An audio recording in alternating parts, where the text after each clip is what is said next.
Thank you very much. Right, folks. Hello, that looks to have gone back to a different screen now. Let's get rid of that. Sorry, best laid plans and everything. Here we are, and thank you very much for joining us. It's the first of several of these sessions that we're doing with Butterfly Conservation joint with the Parks Trust. Thank you very much to Carla for setting up all the Zoom links and giving up her evenings to help me wade through this, and with any luck she'll hold my hand and we'll get to the end without any great loss of face on my part. So, recording butterflies and moths through standardised surveys, and we're actually going to look at three slightly different types of survey. We're going to look at transects and something called wider countryside butterfly surveys, which is obviously much quicker to refer to as the WCBS. And we're also going to look very, very briefly at the end of this at reduced effort surveys, which is another way that you might like to take part in some standardised surveys outside of just making notes of what you see in the garden sort of thing. So let's crack on. Why are we going to do it? Why is it we want to do standardised recording as opposed to just casual recording?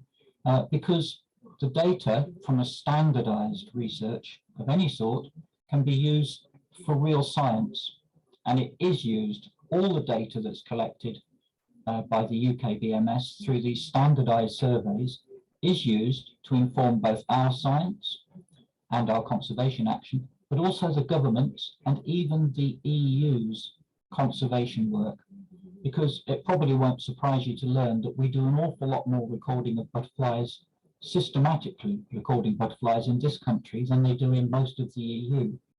And so despite the fact that we left the EU, they still use our data to inform them on things like whether a particular pesticide is having a particularly bad effect, and things like whether treating the hedgerows slightly more carefully leads to increased numbers, and so on.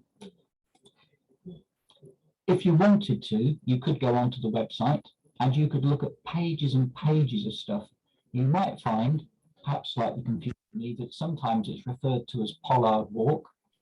That's transect recording, because the man that invented the system, yep. Sorry, Nick. Okay.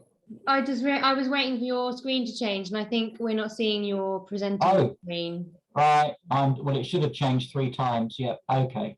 Let's try again. It says, I've been to a couple of these recently where people have been. It tells me on the screen here that I am screen sharing, but I'll stop the share and I'll start again. Okay. Thanks, Nick. Sorry. Right, and I'll go back. So is it moving now, Carla? Yes. Oh, thank you, Lawrence. I can see a thumbs up. Right, so I'll try and say what I just said quickly and succinctly. Recording butterflies and moths, this is all put together by Butterfly Conservation with the Upper Thames branch and with the assistance of the Parks Trust. And we're looking at 3 different sorts of survey this evening. We're going to deal in detail with transects and wider countryside butterfly survey, the WCBS, but in much less detail, very, very quickly, we'll be talking about reduced effort surveys. And the reason we do it is that it's statistical, it produces evidence which can be used statistically. It's so reliable, the way that we collect this standardized information, that it informs both BC's work and the governments and even the European Unions, as I said, because they don't have this sort of recording going on over there to anything like the same extent. If you wanted to go online and look, you would find, as I just said, I think, slightly confusingly, sometimes it's referred to as a pollard walk, but we call it transect recording, and this pollard walk's going out of favour, I think, as an expression. But if you wanted to, you could look at pages and pages of guidance. I am not going through that. I'm not going to go through this page by page. You'll probably be pleased to hear. I'm going to tell you the bits you need to know, but I think it's reassuring to know that if after this evening you think, I wasn't quite sure about, there is masses there that you can go back to. So all of it is in great detail.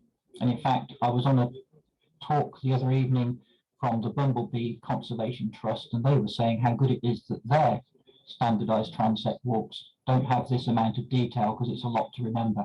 But you can do it, folks. Don't panic. If I can do it, you can do it. probably the most important thing in all of the data that you'll find there on the website for the UKBMS under the Transects submenu is this page, which is the sheet that you will fill in when you walk around counting your butterflies. And as you can see, you write down the site name at the top. I hope you can see my mouse moving. I'm sure you will be able to. Recorder, that will be you. The year, the date, anyway, the week number, don't bother. When you send your data in, the computer backbase puts in the week number, but if you want to, you may fill that in. The start time, the time that you actually begin recording the butterflies, not the time that you arrive on site necessarily, and the finish time, when you actually see the last butterfly and get to the end of the transect. The average temperature, which you should record at the beginning to make sure it's above the minimum, but then write down at the end. So that's the average temperature across the whole site, which means you need to know what it was at the beginning and at the end, or you can't work out an average. The average wind speed. So remember that sometimes the gusts will be a lot stronger than the general, and the wind direction. Okay, and then there's all these little boxes here because you might have up to 15 sections on your transect walk. So in each section, as you walk, you put down how many butterflies you've seen. So one small skipper in section 1, one Essex skipper in section 2, perhaps. Three large skippers. Yep. I'm afraid I can't hear you. I think you're muted, Carla, by some method. Sorry. I had a question about the wind direction and how that is best to be recorded. Best, well, are you expecting us best to decided, perhaps? Best because decided. I mean, to record it, you just write down north, east, south, whatever. But to get the direction, I would suggest you look to see where the sun is and then work it out from that, because the wind direction on your site won't necessarily be the same as the wind direction forecast for that area, because it depends a bit on hills and woodland. So you do have to make a judgment about the wind direction where you are, but if you fail to do that, then use the wind direction that was given in the weather forecast for that day, because it won't be very dissimilar. Okay, I'm going to move on from that because I don't want to spend too long looking at that. The wider countryside butterfly scheme, based on the BTO's breeding bird survey, this is something that we took their lead in counting breeding birds across all sorts of places, because we realized that the transect system was brilliant, except that everybody wanted to transect where they saw loads of butterflies. So we were giving the government numbers, very high numbers, of quite a few rare butterflies, because transects were being walked where people saw them. And as a result, the data was skewed towards the very best sites, and it made the situation appear to be better than it really is. So we also now walk wider countryside butterfly scheme surveys, and these use exactly the same method, but unlike the transects, as you can see here, you've probably read it ahead of me, only 2 to 4 visits are required. You can make more if you want, but only 2 to 4 visits are required each year. And you can't choose where you walk. Well, you can to an extent, but you can't, unlike a transect walk, you can't say, I live here, just down the road from me is a nice bit of land, I'll go and do a wider countryside butterfly scheme. The wider countryside butterfly scheme survey squares are allocated centrally. We'll come back to that later. But the point I want to make is it's exactly the same method. So once you know how to walk a transect or a wider countryside butterfly scheme, you can do the other. They're both the same. There we go. And just like with the transect, there's pages and pages of guidance, which we're not going to read. Their recording form is really similar. If you look at it, you'll see, look, recorder. The other one I think started here with the site name, but on this one they want a grid reference because the sites are all chosen, and you'll know what this is because you'll have been allocated that square. So your name, the grid reference for the square where you are, start time, finish time, just as on the other sheet, the date, the county that you're in, average temperature, wind direction, wind speed, and then this bit here about being in the uplands, we don't need to worry about with us, so you just put no every time. And you will notice that here we'd only have 10, not up to 15 sections. This is a difference, that the wider countryside survey only has 10 sections and cannot have more. It could have less, it doesn't usually, it is supposed to always have 10. Whereas the Transect can have any number from 2 or 3 all the way up to 15 or more. You'll notice one thing that's crept in here, sunshine. I'll come back to that in a minute, because here's the butterfly Transect sheet again. And if you look all across here, you'll find there's nothing about sunshine, which is odd. And here we have got sunshine. So we've got the average temperature on both. We've got the wind direction and the wind speed on both. But sunshine appears to only be on the wider countryside butterfly survey.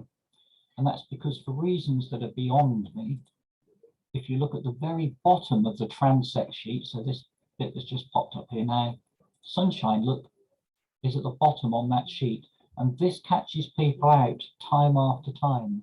They walk right round the Transect and then they spot it at the end and think, oh my goodness, was the sun out at the beginning? I think it was.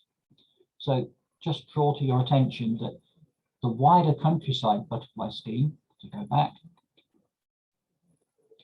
here, sunshine is at the top, which is a good reminder, I think, that you need to be taking a note of it, recording it separately for every section, not an overall for the whole site, separately for every section. I mean, they might all be the same, but you should make an effort to record them separately. But the Transect sheet doesn't have a space for sunshine except right at the bottom of the sheet. And I think it's because the wider countryside butterfly survey sheets were designed after the Transect ones, and people thought it'd be better to put it at the top, which it is in my opinion. Anyway, if you're going to walk either of these, what will you need to take with you? You might want a pen to fill out the sheet. You might want the recording sheet to use your pen on.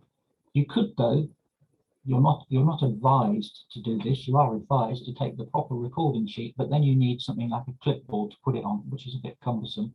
So you could just transfer everything to a notebook, or you could even just do it all on your phone. Now, there is no special apps that you can use, but you can easily create something in your phone to record this, I'm sure. I've managed to do it just by making a Word document that I load into my phone. And I find that easier because I'm going to carry my phone around anyway. You'll need a thermometer, and you'll need suitable clothing, because remember that the weather in this country can be very changeable. And down here, I've got the optional. So you'll see that what you actually need to do the survey isn't very much, is it? A pen, a sheet, or a notebook or a phone, a thermometer, and some suitable clothing. And then options are the clipboard if you do take the sheet, camera, because you might want to try and grab some pictures of things to remind you later. The guidance notes if you're doing it for the first time, or it's still first year and you're still a bit unsure. And I would suggest you should always take your phone just in case you get stuck somewhere and need some help. You might want, this isn't very likely, a plastic bag to put some vegetation in to look and see what was that plant that some butterfly was paying attention to. You might want a net, because you can see I've said if the users agreed, we'll come back to nets later. And you might want to take things like sun cream, drinks, food, and possibly, depending on whether you're good at using your map and whether you've got connectivity, of course, you might want to take an OS map in case you think to yourself, where on earth am I? I didn't expect to be here. Okay, so just to reiterate, you hardly need anything with you, really. You set out, it's a lovely sunny day, you're having a great time, you've got a pen, a recording sheet, possibly a notebook or a phone, a thermometer, which you could have left in the car because you check it when you get there and you check it when you finish, and some suitable clothing for whatever the weather is. So you might want a bag with a spare coat in it or something like that. On my longer transects, I always also take a drink, and usually a biscuit or an apple or something. But what you don't want to do is set off with an enormous amount of kit, because you're not going to have time to use it. If you've got all that stuff with you, because you think you're going to take a picture of every butterfly, make a little bit of video here and there, perhaps sit out and look to see what sort of beetles are crawling around, I'm sorry, there isn't time while you're doing a transect. You've got to stick to the task, I'm afraid. So let's go through the methodology. And when would we walk a transect walk? Well, we have to make an attempt to either individually or as part of a team go every week from the 1st of April through to the 30th of September. So that's every week. So someone in the team ought to be organising that everyone knows when they're going, and there ought to be some sort of system set up so if someone can't make it one week for some reason, they can contact the others and see if someone else can step in. We try to go every week. And the time that you should go is between 10:45 and 3:45 most of the year. But in absolutely wonderful summer conditions, you could start earlier, 10 o'clock, and you could finish later, up till 5. But that isn't very often. There are some days when that's very sensible because it's too hot in the middle of the day. But usually you will be walking between 10:45 and 3:45. And 3:45 isn't when you set off, that's when you end the walk. Okay, and you'll see I've written here when the weather conditions are suitable for butterfly activity. So transect walks weekly from the 1st of September till the 30th, 10:45 to 3:45. If you're doing a WCBS walk, you haven't got to go anything like as often. Once in July and once in August is all you've got to do. That's absolute minimum requirement. But of course you can do more, provided you leave 10 days between the walks. And you don't start quite as early with WCBS walks. You don't start in April, you don't start till May, and you don't go on till the end of September. You just finish at the end of August. So they're suggesting that people shouldn't do more than 4 walks. I'm absolutely convinced, I know this is a fact, that if you did do more walks, nobody would complain too much, but it's aimed that you should walk at least 2 walks, and if you want to, up to 4. All the other rules here are identical. 10:45, 3:45 is the times you walk between, unless the weather's absolutely perfect. And we don't normally set off unless it's good enough that we're going to see butterflies when we actually get to the site where we're walking. So what does that mean, good enough for butterflies? Well, they say, provided there is at least 60% sun. How do we know whether it's sunny enough? If you can see your shadow, it is sunny enough.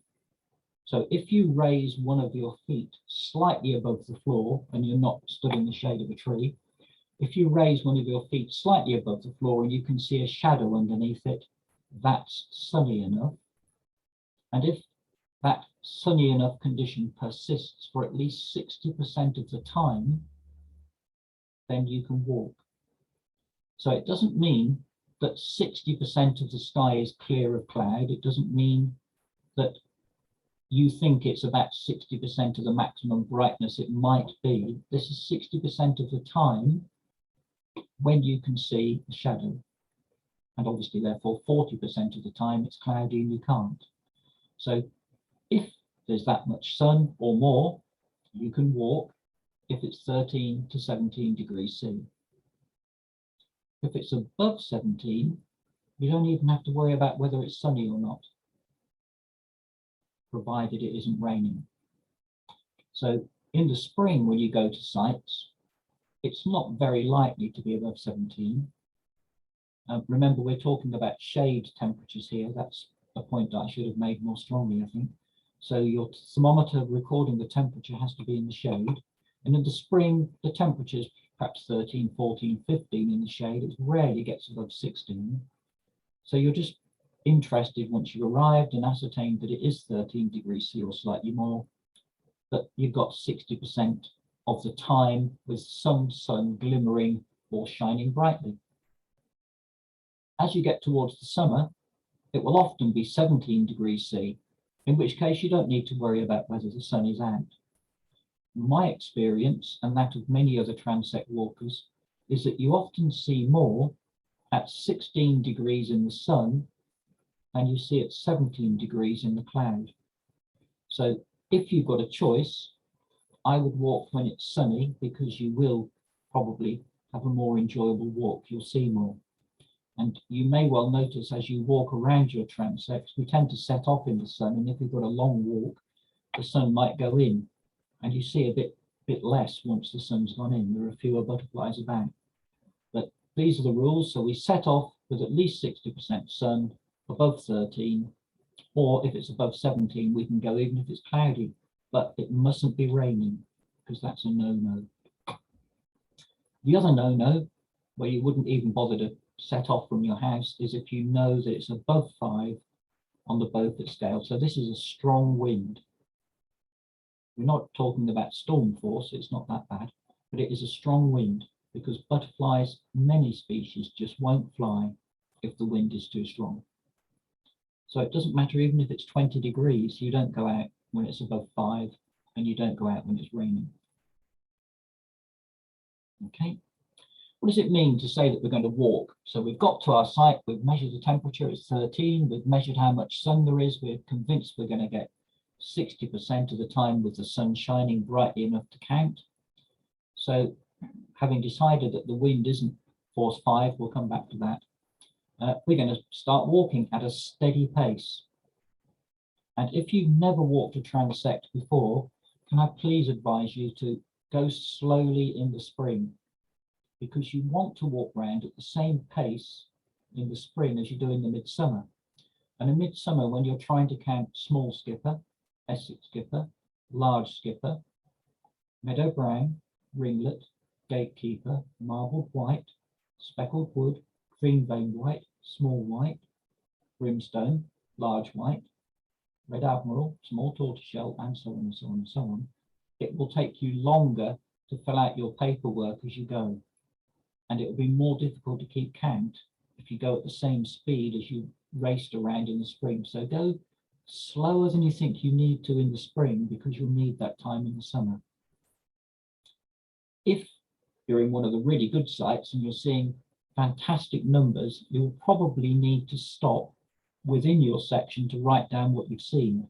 But if you can possibly avoid that, keep the tally in your head and only write down the number that you saw when you get to the end of the section.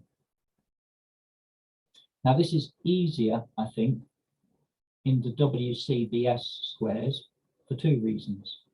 One, WCBS squares often have fewer butterflies to count in the first place, so it's not so difficult to keep track of them. But also they have short sections.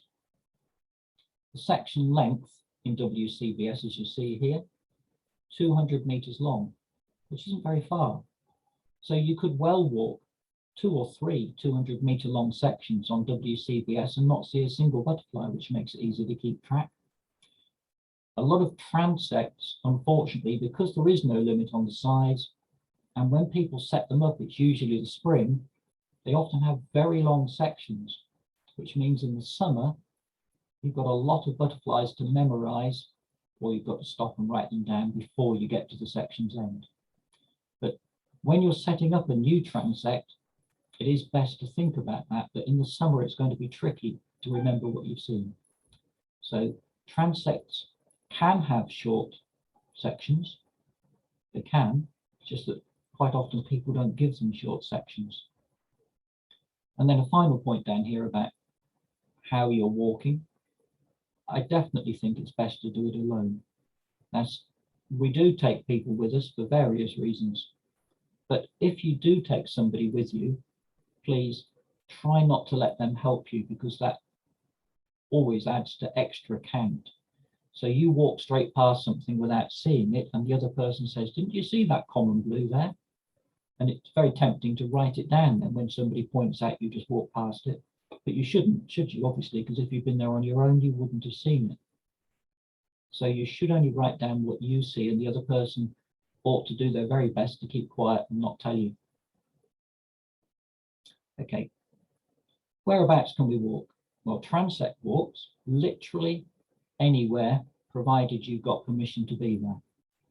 And I've added to be safe, but I think we're all sensible enough not to deliberately walk through an army firing range. Advice is the walk should take less than an hour, slowly. And that each section transition point, so where one section ends and the next starts, is something that you can clearly identify. If you walk halfway across a piece of grass with no discernible features and say, I'm going to start my next section in the middle of this bit of grass, well, that's going to be hard to remember as the season moves on, the grass grows, or perhaps somebody comes in and mows it. So try and pick something like a fence post or where a path turns a corner to mark out the section ends. And on a large site, it's a bad idea to have one huge, very bad idea to have one huge transect. Much better to break it into two or more smaller ones. And as we've already said, it's a good idea to keep the section length short. Here's a picture of, I think this is a real transect that's been set up. And I just want to draw your attention to the fact that the section lengths are different. Here, the first section begins where the person enters the wood and goes to a corner, which would be obvious and probably will always, for the next foreseeable future anyway, be like that. Then they walk to where they enter a grassland area from a woodland area, so it's another obvious section point, but these two are not the same length. And as you go around, you can see how they've sort of set up at various points which are easy to identify. I don't know what separates, for instance, 9 from 8, but maybe it's where that path comes off there, look. So they've chosen points which are easy to remember as the places where they start and finish different sections. They haven't just randomly stuck them in the middle of the wood.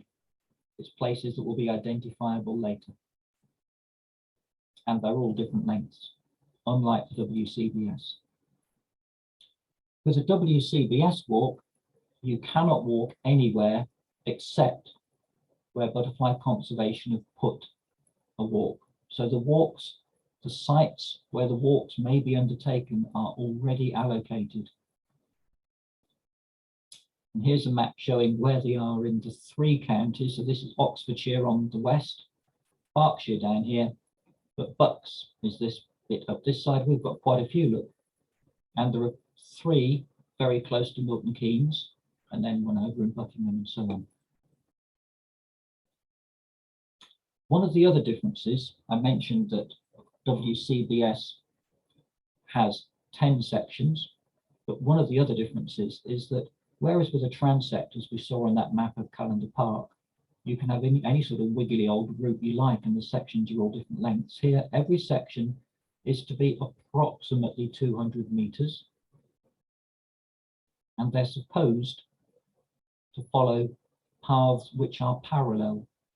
Now, this is an idealized version on the left, and in my opinion, virtually never going to happen, because in the real world, it's going to be more like, this is pretty lucky actually, that the person has found 2 paths, footpaths or permissive ways, which are roughly parallel. But more likely, you'll get something like this, where one of the paths has a dog leg in it. They're still not bad. And even here, look, where they're a bit wiggly, wobbly, they do at least stay roughly parallel. So they meet the rules which are being set, which they should be about 1 kilometre long, each of them, and they should be roughly parallel. In this square, it's been put in just to show you that sometimes you will get to a square that the people at head office allocated totally randomly and discover it's not possible. So if it was around Milton Keynes, you might walk the beginning of the square and then discover the River Ouse gets in the way and think, oh, what am I supposed to do now? And the answer is go back to BC and say, I did look at that square that you allocated and I suggested I might look at for you. It's not possible because there's a river in the way. And then they'll say, okay, well, we'll move, I forget, but I think they move 1 square west and try again and keep on doing that until they find a square that is possible to walk. So with a transect, just to go back, you can make the route any shape you want, any length you want. The only thing that I would advise is don't make it too long because it makes it so hard in the summer. But with the WCBS, you're walking exactly the same rules, but there are hopefully 2 parallel routes you can take. This is more likely to be the case. 2 routes across the square, which are not exactly parallel, but they're sufficiently parallel that it counts. Okay, issues with routes, as I've just said, they might not be passable, in which case we'll try a different square. Minor intrusions, sometimes to go round an obstacle, you have to get into the adjacent square. That's allowed as well, look. And occasionally, definitely occasionally, sometimes you'll actually walk quite a bit of the route in another square, but that has to be agreed with BC. So you might start in the proper square, but have to overflow, as it were, into the next square to it in order to finish off and get the full 2 kilometres. Make an initial visit to the 1K square to familiarise, definitely, and always talk about whether or not it's suitable with me in this case, or with Megan at BC headquarters. And don't go anywhere where you think it isn't safe, because that's obviously not a good thing. So if you found that your square went through an area where, I don't know, people were clay pigeon shooting or something, and you thought that isn't a good place to go because I'm going to get pepper shot, then, don't go. The transect walk, this is a bit you may well have heard about, has the observer imagine that they're standing inside an imaginary box, and no matter which of the most wonderful Queen of Spain fritillaries or swallowtails, or over here perhaps some sort of white letter hair streaks are going past, you can't count them because they're not in the box. So you have to imagine as you walk along that you're looking 5 meters ahead and 2.5 meters either side, and apparently up to 5 meters above, which is nonsense because you can't do that. It's just not possible. But this imaginary box goes with you on your transect walk, and you only count what comes into this box. This is the way that it is standardized, because fairly obviously things like brimstones, we'll all have seen them, I think, in the last week, and you can see them a long way away, can't you? You can see them across a field. So the number of brimstones that would get counted on a walk would be massive if you could just count everything you saw, whereas the number of, let's say, small skipper or even more dingy skipper would hardly get counted at all under a system where you just counted whatever you saw, because they're so small it's hard to see them even within this box. So the idea is to choose a distance where most people can identify most things at this range, and not to allow bigger, brighter, and more obvious butterflies to be counted, which are further away just because they're bigger, brighter, and more obvious. So it's a way of standardizing to try and get the numbers similar for every species. And with the WCBS, it's the same, except that they are much more sensible, and they do advise in their guidance that you shouldn't try and count that high, because I'm afraid everything's a silhouette up there and it just doesn't work well. It is covered under both schemes by them saying that you should not record anything that you're not sure of. So you only count butterflies that you're 100% certain about. And people, I'm afraid people always find this a bit puzzling and say, well, I know it was a white. Can't I just put down it was a white? Because that's better than not recording it. No, it's not actually. You only record things that you know for certain what the species was, because making a guess doesn't help anyone really. When the people crunch the statistics, they know that some species are really hard to identify, especially if they're right at the edge of that imaginary box. And so they have to accept some species will be under-recorded, and they have special statistical things that work behind the scene, algorithms, I think they're called, that do a calculation for you of what you might have seen if you were able to identify them. So we only count the butterflies that we can definitely, absolutely, certainly identify. And we only count the butterflies that are in the box with us, flying towards us or flying across the box, and not those that come from behind. Now, this is for the simple reason that the one that flies from behind might be one that you passed 10 minutes ago and now it's caught up and overtaken you again. So you only count the butterflies inside the box, flying towards you or across the box, but not if they come directly from behind. Because some of the species are so difficult, like the whites, then what is suggested, that this is very difficult in reality, but what is suggested, if you feel sufficiently keen, when you finish the section and you've written down everything that you were 100% sure about, you can go back into that section and try and identify what the difficult species were. So having finished the section, walking at your steady pace, you can then go back into the section and have a look around to see whether it was, say, a green-veined white or a small white that was sitting on a thistle and you weren't sure about.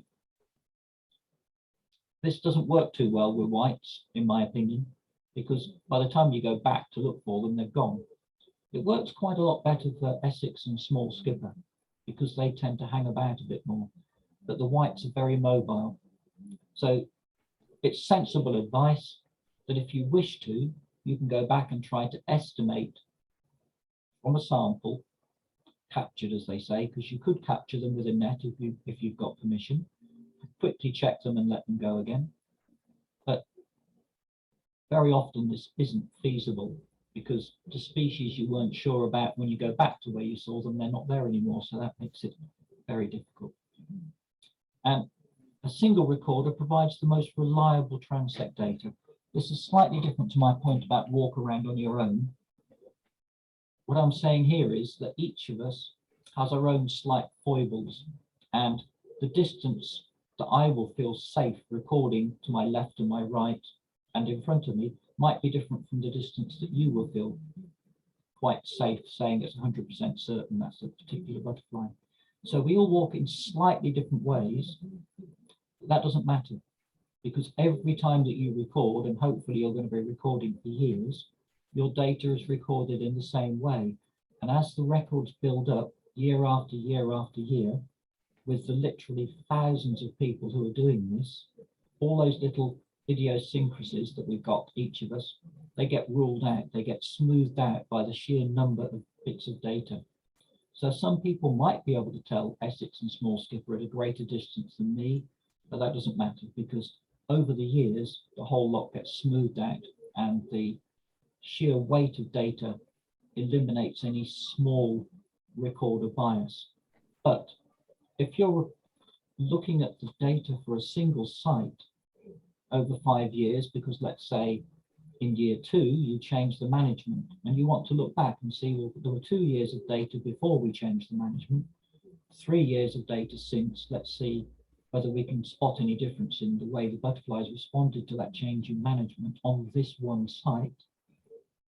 It's best if there's a single recorder who's been walking at all 5 years, because if you swap one recorder out for a different person, then they will record slightly differently. I know this is the case, and I was guilty, I'm quite prepared to admit this. I was walking through a woodland and I was recording a few, but not very many, common blues in the woodland. Another person started doing the transect and they were recording brown argus, which I thought sounded bonkers in the woodland. So I went back to check and prove him wrong, and he was right. So I'm now worried that I'd been recording the odd female common blue and they were actually brown argus because he looked more carefully than me. I was a bit too cocksure, I knew what I was doing and I hadn't bothered to catch any and look at them. He'd gone in as a sort of newbie and was trying to do it all properly, and he did do it properly and I didn't. So a single recorder will allow a certain amount of bias, but it's the same bias all the time, if you see what I mean. Sorry, However, Nick, can I just ask a question? Yes, of course. You sort of, someone's raised a question in the chat about counting small and Essex skippers, because there is an option on the form to just put them down as a small / Essex skipper, Absolutely, but then there you've is. also got small and Essex skipper as well. So Yes. I guess is it if you can tell the difference, then note that, but if you can't, then just mark it down as. Yes. Yeah. So that, if I may, it's slightly more complicated. You're absolutely right. If Sorry. you can, no, not at all. If you can see it's a small skipper, for certain, you have to put it in the small skipper column. If you can see it's an Essex skipper, for certain, you put it in the Essex skipper column. And if you can see it's one of those two and not a large skipper, then you could put it in the small or Essex. But one of the problems when you can't really see for certain if it's small or Essex, sometimes you can't tell if it's large either. So then you just wouldn't record it. But you are absolutely right, Carla.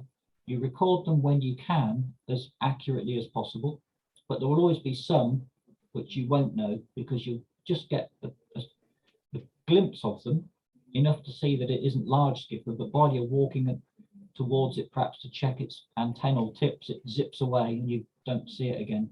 So that's when you put it down as a small or Essex. Thank you. You're welcome. Okay, let's move on. Sunshine, estimated per section. I did mention that, but I'm just reinforcing it. In 10% increments. In other words, if only 10% of the time when you're walking through a section, you can see your shadow, that goes down as 10%. If it's a little bit more than that and you thought, well, it might have been 12%, it still goes down as 10%. So it's to the nearest 10%. I wouldn't worry overly if one day it's 15% and you can't decide and you put it down as 10% and then worry. No, don't bother. If you get it approximately right, that's close enough. Okay. This is a fair point though to bring up. If you're walking under trees, it will be shady. You don't put down that there is no sun if the sun is shining. Hope that makes sense. So you record what it would be on the ground if there wasn't a tree in the way. So if you can look up through the leaves and see that the sun is shining, even though you're in the shade, that counts as sunshine. Temperature taken in the shade, did that. You have to check at the beginning that it's warm enough to start and then note it at the end. Blah, blah, blah, wind speed. On the Beaufort scale, we'll be coming to the Beaufort scale. Okay. This really only applies to transect walks. It is the same for both. You wouldn't start a wider countryside butterfly survey in bad weather because you've only got to go twice in the year. So if it's a bad day, you just don't go. But with the transect walks, because you've got to walk every week, if you possibly can, there are going to be weeks when there doesn't seem to be a day of decent weather. It's always a good idea, if you can, to choose the best day, even in a bad week, and walk, as long as you record what the weather conditions are very accurately.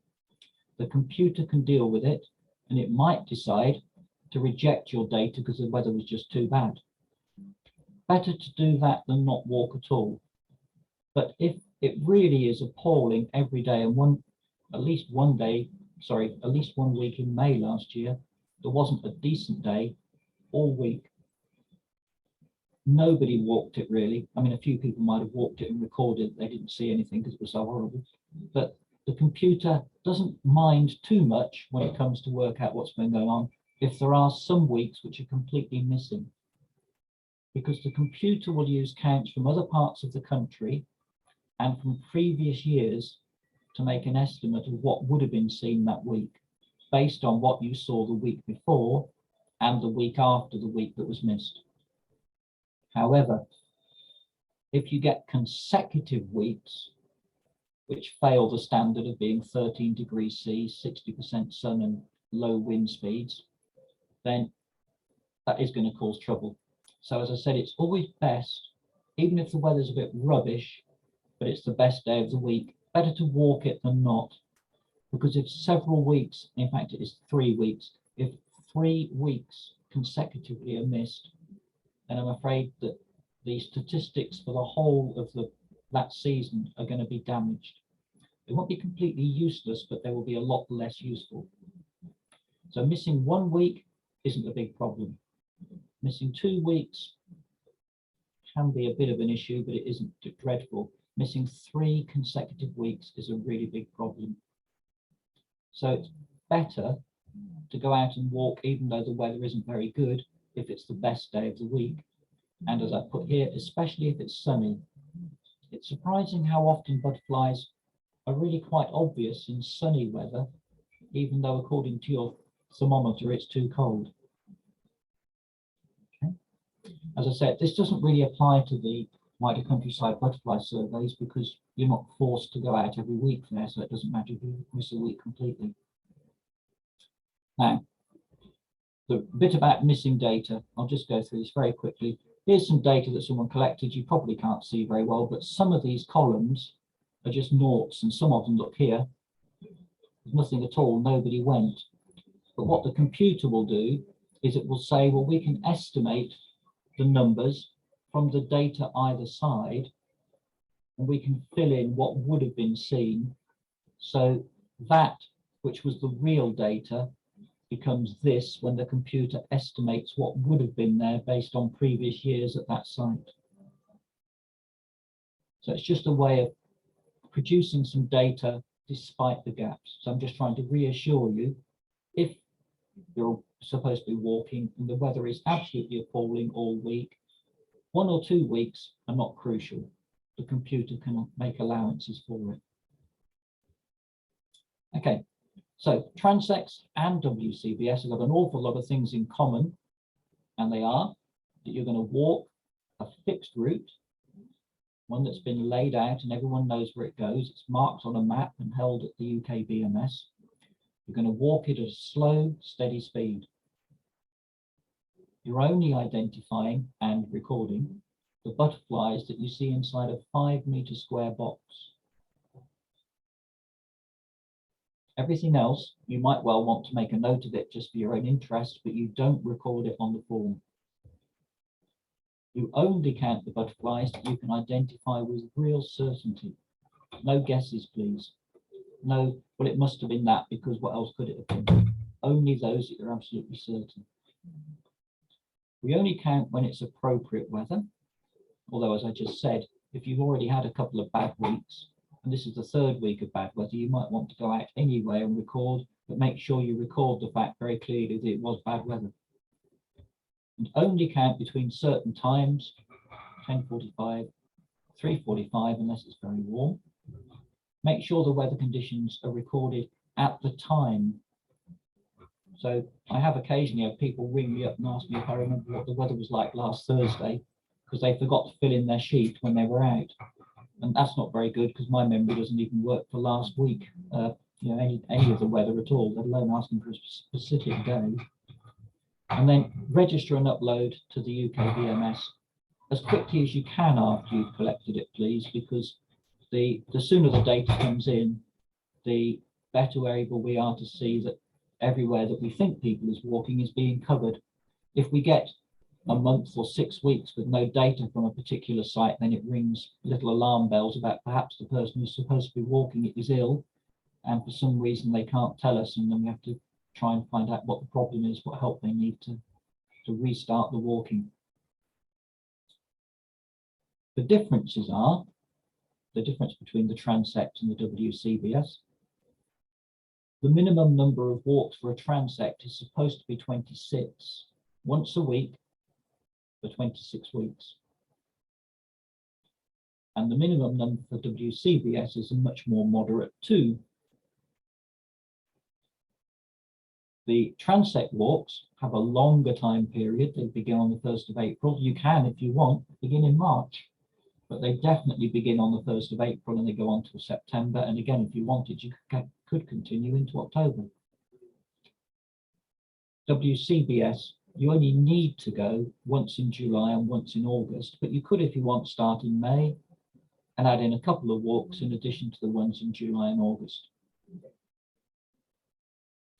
Sites and the length of the walk. With a Transect, you can go anywhere you want. So if you wanted, if you are in the habit of walking your dog down the street, across the park to the newsagents to get a letter, to get a newspaper and then home again, that could be your transect. There's absolutely no reason why not. Anywhere can be a transect. It can be any length you want, although I do advise you not to make it too long. But you can't walk anywhere at all. You can't just choose to go somewhere and say, I'm doing the WCBS. You can only go to the places which the Central National Society Butterfly Conservation have allocated as a site where a WCBS should be walked. And you can't change the length. They are supposed to be 2 kilometers, although there's a tiny bit of flexibility in that. If you can walk 1.9 kilometers and then there's a railway line or a river, that will be acceptable, but usually it should be 2 kilometers. The teams of people walking these things, because almost all the transects, with it being 26 weeks, almost all of them have a team. It might be one person most of the time, and then they go on holiday for a couple of weeks or something like that. But there are teams who are hoping that somebody will come along and join them, so that should they need to, they can ask someone to give them a hand by walking one of the weeks when somebody else can't make it. There are, unfortunately, I think 4 teams at the minute, 4 teams walking transects, where they've lost a member of the team, and so they're looking for help.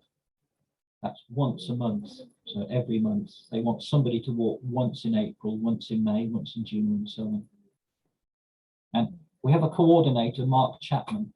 So if you're thinking to yourself, you'd like to walk a transect, but you haven't got one in mind, if you got in touch with Mark and asked him which transects are close to me, and which of those either could take me on because I'd like to help you how to do it, I'd like to get a bit of tuition.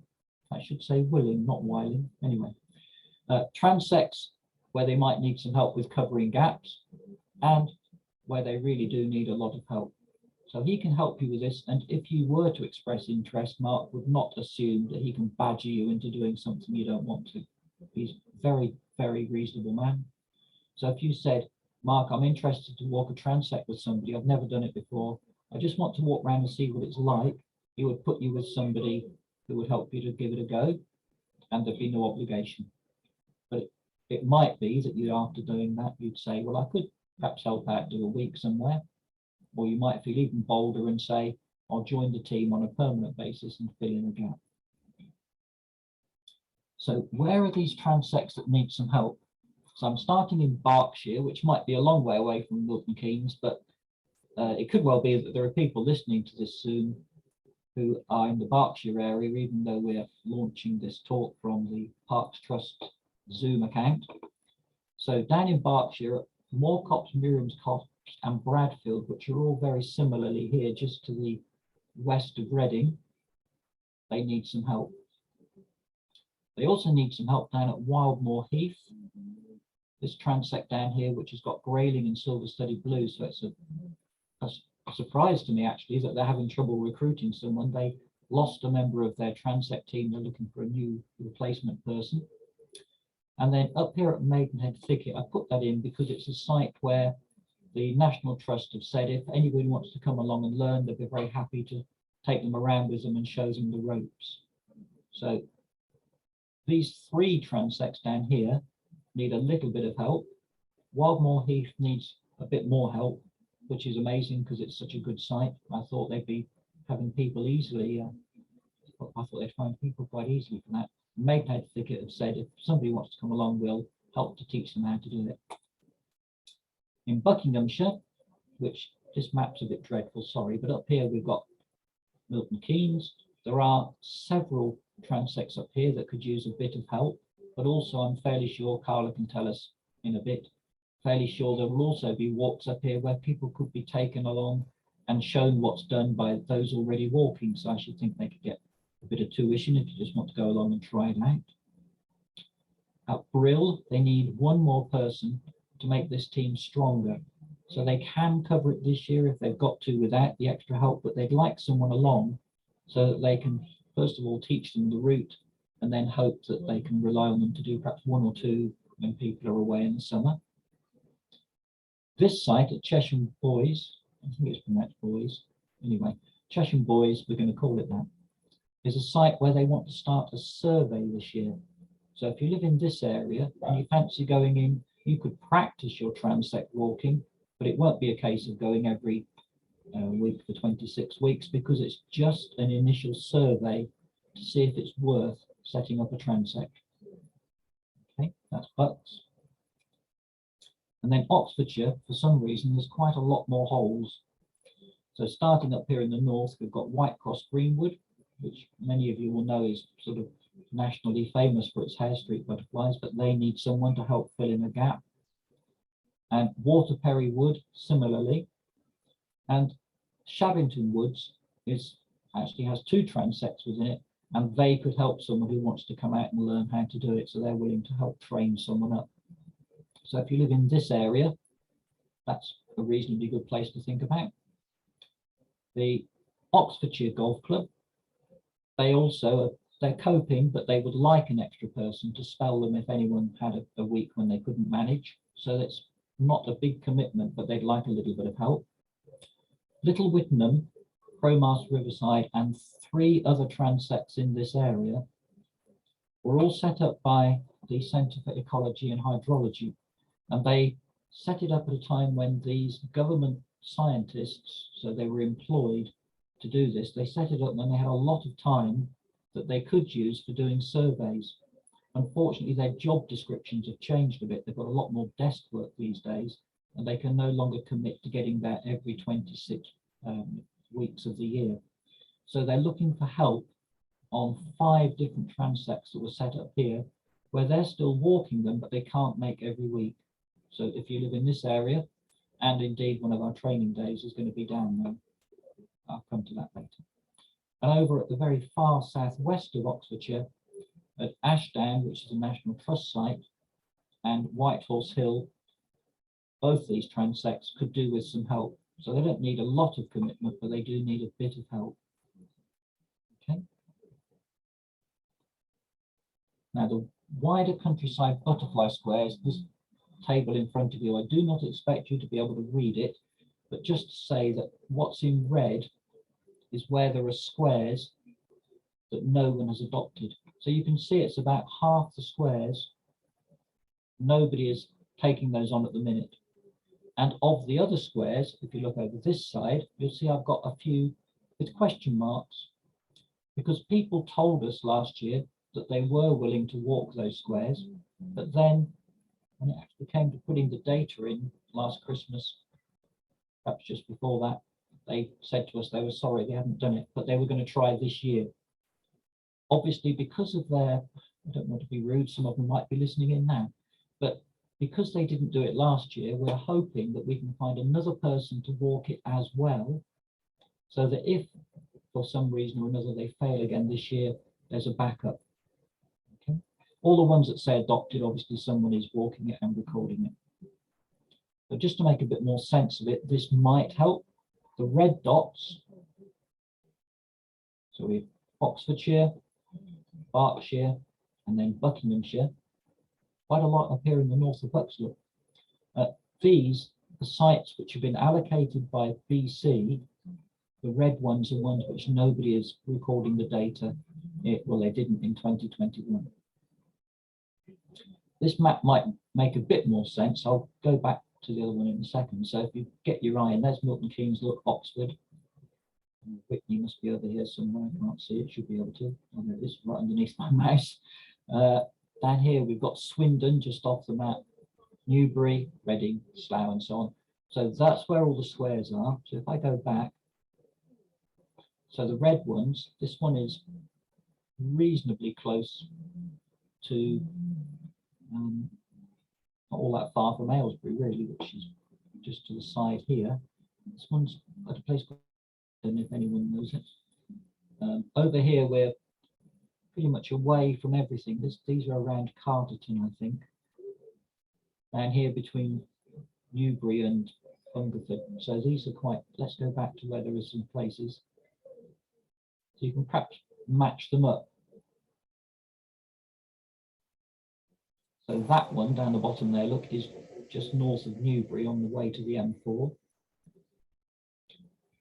This one is very near the Ashdown National Trust place, where we're having trouble finding someone to do the transect, and so on. So if there's a red spot on there that you think that's probably near me, one more look at the map with the names on it. I'm afraid I couldn't get the pointers on this map in different colours, which is why we're dodging between the two. I realise it's not absolutely perfect, but it's somehow. Okay, recording your results. We've been out, we've walked around at a steady pace on a fixed route. We recorded the temperature before we set off to make sure it was good enough. We've been noting the sunshine as we go and all the fantastic butterflies. And we've just about finished everything we have to do on a transect walk now, apart from putting the results in when we get home. I've put this form in, which is from the UKBMS website. If it said transect walk here, it would be almost identical. Almost identical. So it doesn't really matter that it says WCBS. If you're thinking about walking a transect, it'll be much the same. So put your name in. Once you put it in the first time, as you can perhaps tell from the drop down, it will remember. And then when you log in, it will assume it's you and you'll not have to fill all that in. But you will have to put the time, because it won't know what time you did your walk, the amount of sun, temperature, wind direction and speed. Now, with the WCBS, it assumes that the sun would be the same approximately all the way around your square, because you're not going all that far. But with a transect, you record it section by section on the form. This question about whether you recorded moths and or dragonflies comes up in a slightly different place on the transect sheet, but it's still there. So having filled this bit in about what the conditions were like when you did your walk, you then choose next, which I always think ought to be where it says delete, anyway, there, next, and that takes you to this. And as you can see, there's just a list of the butterflies and you write down what you saw in each section. If you did record the moths or the dragonflies, odonata, and others unspecified there, then you can add those in too separately. There are other ways to record your sightings, because while you've been out, you've been walking and very meticulously making absolutely sure you recorded nothing that wasn't inside your 5-meter imaginary box. And blow me, there was a purple emperor 5.1 meters away from you. And you wanted to record that because you hadn't seen a purple emperor. So there are other ways to record. You could just write things down on paper and send them into your local recorder. Or you could use your smartphone app. This is the one that I think is probably the easiest to use because it does all of the filling in about where you were and so on for you. So the I record butterflies, you enter the location, that is, you tell it where you were, the GPS will locate you, and then you just click on the pictures to add the species. So it's nice and simple. Or if you were seeing moths that you couldn't record because they were outside your box, then you can add them either on the National Moth Recording Scheme or again on paper by sending it through to your county moth recorder. This is all from the Upper Thames branch website, by the way. Just one point on moths, which is that they use a slightly different world view to that of us that record butterflies. So if you live in this bit here of our 3 counties, you might need to check whether you're recording VC22, which was old Berkshire, or VC23, which was old Oxfordshire. So now most of this bit here has become Oxfordshire. So there are some slight differences in the boundary. Moths have stuck with this because it allows them to compare records going back over centuries. But butterfly recording is done with the modern counties. And then I did say we'd go very quickly through reduced effort surveys, and it will be very quick. So you might have a favorite species, and that might be the only thing you want to record. Or it might be that you walk a transect, but in addition, you want to do a single species count because there's a particular butterfly that you see on your transect or your wider countryside butterfly walk you want to study in more detail. So there are standard methodologies, the same sort of thing actually, about walking a set route at a steady pace and recording in a certain distance from you and so on, but they vary according to the life stage. These standard methodologies are all available at the Butterfly Conservation website. But it would mean that you would be, for instance, if you were recording the eggs of a particular species, you'd be looking for the eggs at the time of year when the eggs are visible. And the adult butterflies equally, just through the flight period of that. You wouldn't be doing it perhaps for as long as you might be doing it if you were doing a transect walk.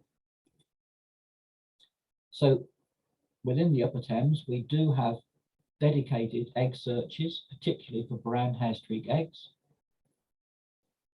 We have searches for pupa, particularly for the black hairstreak. We go out looking for the pupa of the black hairstreak, because that's the best way to record that species. And we have adult butterfly surveys, and not just for the wood white, but I put this in because we're always very keen that people help those in the north of the county where we are actually discovering the wood white's doing slightly better than we thought.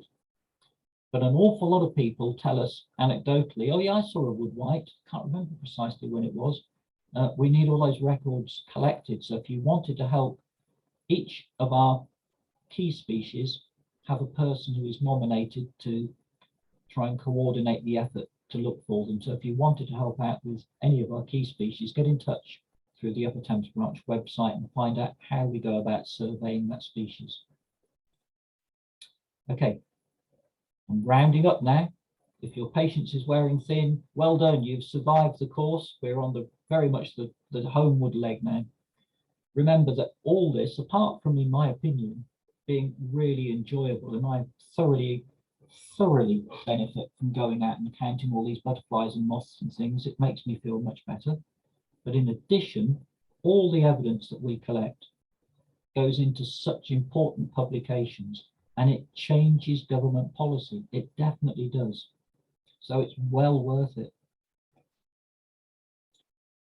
I'm going to touch upon the fact that I'm hoping to see you over the next few weeks, because we've got a series of insight meetings where you'll be doing what these people were doing a few years ago.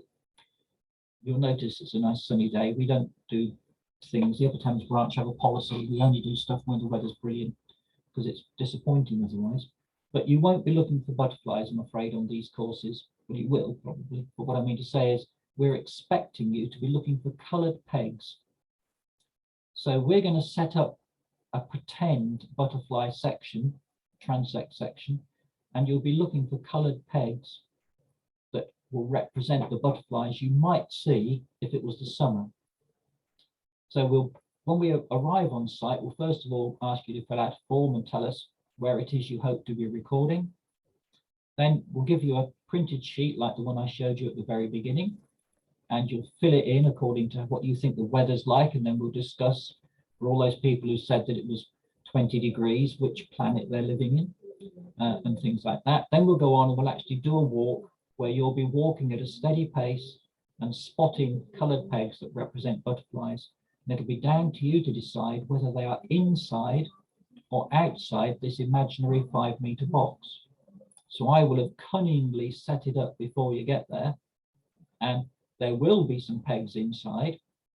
Some of them might be well disguised, and there will be some which are outside, and they might be more obvious, but your task will be to decide which of these coloured pegs, if they were butterflies, would I be recording. And then we'll have a conversation at the end. We might even walk the site again, because on a couple of occasions when I've done this, people have said to me, I think I could do better if I tried again, because I understand it better now. So we've walked back the way that we went originally, and recorded on the way back to see if people get, and they usually do, a much more accurate score about what's in and what's outside the imaginary box. So that's our in-field sessions coming up. The first of those is on Saturday, just over 2 days' time. We'll be at Howe Park Wood, which is just here to the southwest of Milton Keynes. Quite easy to get to if you live in that part of the world, because it's quite a few big roads that go in that area. If you live in Oxfordshire, we're going over on Tuesday next week to Little Wittenham, because I mentioned that there's a whole load of the CEH, the government scientists, are based just about here where my mouse is, just outside Wallingford. And they set up a whole load of surveys for themselves to do in this area, but now that they've got more desk work, they're looking for people to help them. So we do a training session here at Hill Farm at Little Wittenham Earth Trust. On the 26th, which is just over a week, isn't it? We're at Maiden Early Local Nature Reserve, which this is Reading. And it's here, look to the, slightly to the east in the south of Reading. And that's a good site to go to if you're in that area, because it's got quite a mix of habitats, and you can talk about how to set up your sections when you're there. I'm also doing another walk, which is principally for people who are on the tracking the impact and doing all the wider countryside butterfly surveys in the Chilterns for the Chalk Cherries Chairs initiative. But everybody's welcome. If you live down this way, even if you're not officially part of that Chalk Cherries Chairs, come along if it's easier for you to come to Brush Hill on the 26th, because you can record elsewhere. You don't have to be part of Chalk Cherries Chairs. So everyone on this call and other people are all welcome to any of these. You don't have to go to any one in particular just because it's close to you. If it's more convenient, go to a different one. And we'll run through how to go about it, because when you actually got the paper in your hand and you're walking it, giving it a try, it's so much easier to understand all this stuff. Okay. And I think it is. I think it really is fun. So at this point, if everyone's managed to stay awake long enough that they can ask a question, I'll take any questions that we have. Thank you, Nick. I can stop recording now. People want to feel brave and